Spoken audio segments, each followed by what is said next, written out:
जो casual labour है वो गांव में 402 रुपए एवरेज, शहरों में 506 रुपए एवरेज, और देश का एवरेज 450 रुपए। यानी जब आप जोड़ेंगे तो इस देश के भीतर 10,000 से लेकर 22,000 रुपए तक यही कमाई है। इससे ज्यादा कमाई किसी की नहीं है। अब वो 10,000 वाला हो या 22,000 वाला हो, वो कितनी गाड़ियां रखेगा, कितनी बार विदेश यात्रा करेगा, कितना सोना खरीदेगा, कितना महंगा खाने का तेल लेगा, ये सारे सवाल आपके सामने एक झटके में गायब हो जाएंगे।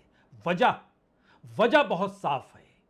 इनका भी पैसा बैंक में पड़ा हुआ है और इस वक्त बैंक जो इंटरेस्ट देता है उस इंटरेस्ट रेट के मुकाबले महंगाई और सामानों की किल्लत बाजार में क्या ब्लैक मार्केटर्स की स्थिति को बढ़ावा दे रही है।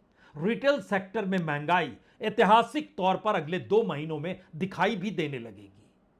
उसकी वजह फिर वही है, खपत ज्यादा है, माल कम होगा। और जब हम इन बातों का जिक्र कर रहे हैं, हमें लगता है कि जब इन बातों का जिक्र किया गया तो पहले इस इकोनॉमिक सर्वे के इस आंकड़े को आप खुद ही देख लीजिए। ये सरकार के प्रिंटेड शब्द हैं।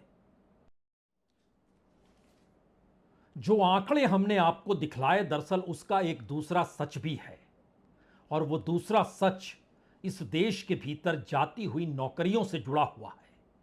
तकरीबन 10 मिलियन यानी 1 करोड़ से ज्यादा नौकरियां इस दौर में चली गई जब से युद्ध शुरू हुआ है।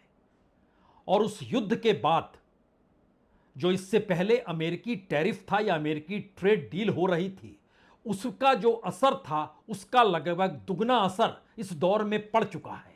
यानी पहले लगभग 40 से 60% का असर व्यापारियों पर पड़ा, इस देश के एक्सपोर्ट इंपोर्ट करने वालों पर पड़ा, और अब जब प्रधानमंत्री ने कहना पड़ गया तो उस समय तक यह बात 80% पार कर गई थी। यानी स्थिति नाजुक है, लेकिन बात इससे बनती नहीं है।